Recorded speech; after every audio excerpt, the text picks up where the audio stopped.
What's going on, y'all? It's Combo Breaker 99. I'm back with another post-fight discussion video from Fight Night. Devin Haney versus Jorge Linares. I'm going to talk about this more in my next podcast episode, but I just want to come back and do a video and give my post-fight thoughts on Haney's performance against Linares and vice versa.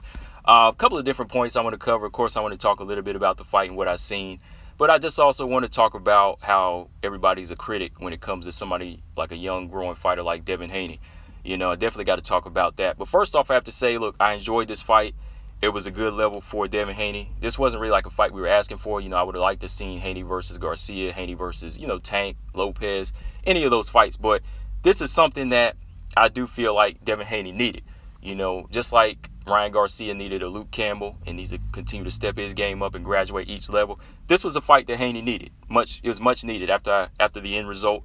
I feel like this was a fight that Devin Haney needed to go in there, show different looks, and he did that. You know, Devin Haney went in there, didn't just showcase, the outside boxer. He didn't just showcase, footwork in this fight. He showed grit, and I think that's something that a lot of people were kind of overlooking. You know, everybody just kind of went through the first 9 or 10 rounds, but all of a sudden when they saw Devin Haney get hit with a big right hand, that's where everybody's highlight just continued. Everything went out the door. Everybody just seeing this one big highlight of Devin Haney getting rocked, and that's what everybody stood with. But again, man, I'm telling you, I watch boxing. I've been watching boxing forever, and you got to look at these little things that this kid is doing at his age. Like, first off, like I said, he wasn't just boxing from the outside this time around. He was showing his grit, showing his physical strength, the way he was able to go in there and hold and even push back Jorge Linares, push back the older man and, just keep him smothered. And he was also just fighting in the pocket well. Right from the jump, in the first few rounds, I felt like Devin Haney, he was establishing a good work rate. Not the hardest, sharpest, accurate puncher yet, which I'll talk about here in a minute. But in the first few rounds, Devin Haney, he was just establishing a good work rate. He wanted to stay ahead on points. He continued to pop that jab off in Jorge Linares' face. I don't care what Jorge Linares says about the power. It's effective. If you're doing damage, you're doing damage. I don't care if you don't get rocked from the shot. If you eat the shot, it counts as a point. If you continue to eat the shot, it's going to do damage to your brain. So punch is a punch. Devin Haney, he continued to pop that jab off, and he was mixing in some nice combinations, hitting the guard, going to the body, and just continuing to smother Jorge Linares when he would try to get shots off. But the one thing I really liked from Devin Haney right away that showed his IQ was how when Jorge Linares was trying to establish his left hook. And good part on Jorge Linares, like Jorge Linares, he had a quick jab in there the first few rounds. Like, I noticed his jab was snapping. It was snapping and it was touching Devin Haney. Every time he would let that jab go, it was kind of just like second nature for him since he was already, since he's a veteran. It was kind of like one of those veteran jabs where you could just shoot it straight down the pipe and it'll land. Like Jorge Linares was landing that. But Jorge Linares, he started going to the left hook. Whenever Devin Haney would go in there and land his 1-2 in mid-range, Jorge Linares would try to fire that left hook, but Devin Haney was quick to pull back. But Devin Haney, what he did, he started moving to his left. He started moving to his left, taking that left hook away. So eventually Jorge Linares in the mid-rounds, he couldn't let that left hook go anymore. He was still trying to fire it off. He landed a few times, but he had to go to the right hand. And this is where Devin Haney, he showed a little bit of, he showed a little bit of error, but he still showed a little bit of growth as well. He showed his chin. When in those mid-rounds, when he started fighting in the pocket a little bit more, he started eating some sharper shots from Jorge Linares, but he continued to stay up. He continued to stay up. He started attacking Jorge Linares' body. There was a few rounds where I feel like Jorge Linares got hurt to the body, kind of went on the back foot, and that's where Devin Haney would kind of push him and bully him. And that's what you got to do in boxing. People don't understand. Like, they continue to say, oh, points should have been taken. I saw Virgil Ortiz talking crap online too. I mean, come on, you're a boxer as well. Like, just because your style is a puncher, don't act like you never seen this look of guys who swarm and guys who smother. Sean Porter does it. Tyson Fury did it in Deontay Wilder fight. He laid on the guy. Bernard Hopkins does it. It's a part of boxing. So even these other guys that just don't like Devin Haney, don't try to say he deserves a point taken. This is a part of the game. Devin Haney's game plan was to go in there and smother the puncher, smother the harder hitter. That's what you're supposed to do. And he was still landing too. Devin Haney went to the body, landed nice body shots, and then he would smother and bully the sharper, harder punches. So that's what you got to do. And it was in that 9th round, I said it was in that 10th round where Devin Haney started getting a little bit too comfortable. He started a good lead in the 10th round, landed good punches. And then by the end, Jorge Linares, those little veteran tricks, he made it look like he was a sitting duck, and boom, boom, he comes over the top with a good sharp right hand at the end of the round, clocks Devin Haney good. Devin Haney's on wobbly legs, bell rings, he goes back to the corner, and I see Jorge Linares kind of trying to showboat after finally winning the round, But it was a good sharp shot. He landed a good sharp shot that buckled Devin Haney, and I got to give Devin Haney credit. This was growth. He showed he could take a good punch, and from 11 and 12, he showcased some good resilience. He just stayed smart. He started boxing more. He had to hold a little bit. I say that Jorge Linares did win the 11th round, but in the 12th round, I feel Devin Haney came back. He started boxing smart. He took that big shot. He went back to boxing, and that's what you got to do. Like, that's what I'm saying. Like, people say they want to see this kid fight toe-to-toe, or they want to see guys fight toe-to-toe. They don't want to see him fight from the outside. But the minute they get hit with a big shot, they say, oh, this guy ain't got no chin.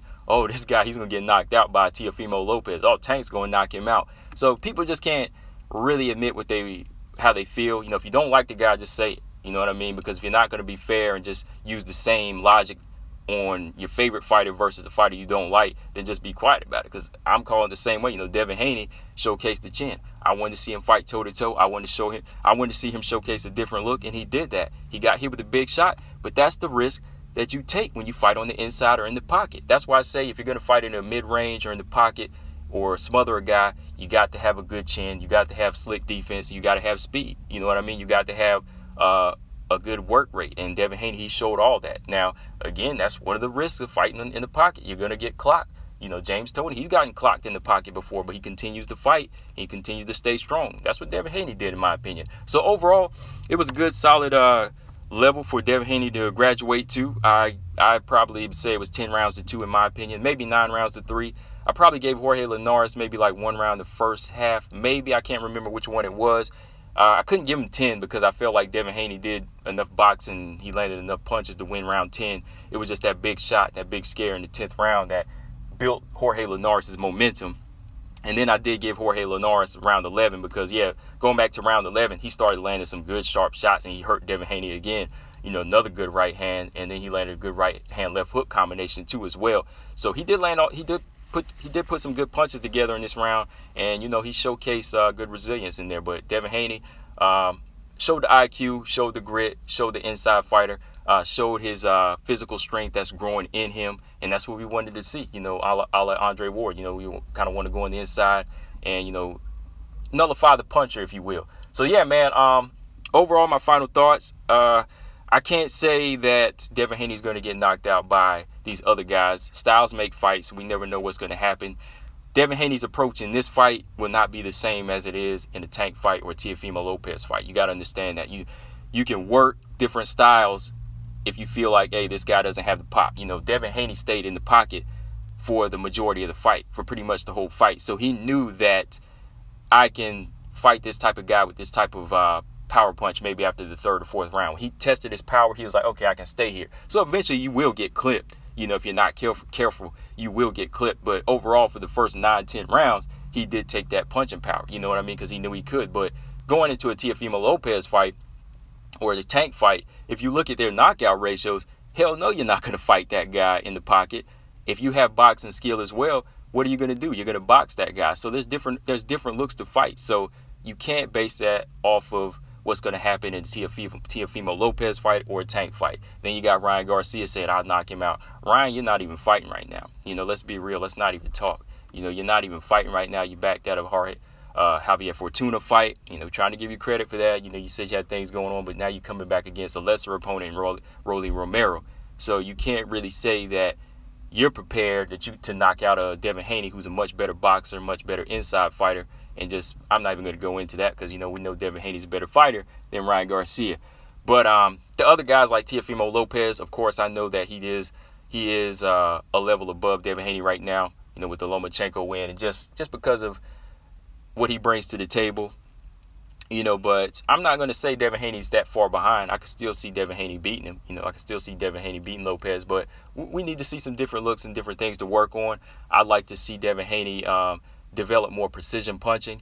I like the fact that he works hard in there and he likes to get shots off, but I want to see him snap and get more respect with his jab. Like, I want to see him become more of an accurate assassin like Terrence Crawford. Terrence Crawford is not really like this heavy-handed puncher. He's not as much as a heavy hitter like Errol Spence's approach, but he can hit hard and he can do damage. Like, he'll make you feel the power throughout the rounds and just kind of break you down mentally and physically, the way he hits you to the body. Like, Terrence Crawford really does pick his shots. Like, that's the one thing I love about his punching is, he's very precise. He's very straight down the middle. And, he makes those shots count. So I want to see Devin Haney eventually get to that point where he can really develop, that accurate assassin in him. Pretty Boy Floyd was able to do it. That's why, like, when you go back and look at performances like Pretty Boy Floyd versus Angel Manfredi, Genaro Hernandez, Diego Corrales, you could really see Floyd, like, not even splitting the guard sometimes, but just shooting that straight jab to the body. He's looking for those soft spots. He's looking for those open spots. He's not really hitting the guard too much. They're always accurate. Even like when he fought Miguel Cotto, Floyd was hitting around the high guard. He was making sure that the overhand right could loop around the high guard and hit Miguel Cotto in the ear. You know what I mean? So he's really developing his arms and he's developing his arms and his torque and his punches to make sure they can go around his opponent's guard. He really wants to go around that guard and do damage. So that's what I want to see in Devin Haney. I want to see him start looking to do damage on these guys more, especially when you get into fights with Tank and Teofimo Lopez. You want to really look to hurt these guys. You want to really look to hurt them to get that respect. So yeah, man. That's pretty much all I got on this, guys. Like I said, I just wanted to come back and give you my thoughts on the fight as a whole. It was a good graduation level for Devin Haney. Good title defense. I want to see more growth in him. And, I can't say he was exposed like these people are saying. I have to say he's a good, strong, young fighter that showed grit in there. And that's what we wanted to see. Part of grit is showing that you have a chin. Part of grit is getting hit, getting hit hard, getting your clock clean sometime. You know what I mean? Taking that big shot and getting rocked and wobbled. And showing grit is being able to stay on your legs when you wobble. Evander Holyfield's done it. Evander Holyfield's eating big shots from Riddick Bowe and Burt Cooper and still won fights. Y'all know, so come on, man. Like, if you don't like the guy, just say you don't like him. If you don't like him, but if you're going to continue to watch boxing and, you want to be an analyst, or if you want to act like you're a boxing expert, then you got to respect the kid's game. Combo Breaker 99, I am out. Subscribe. Peace.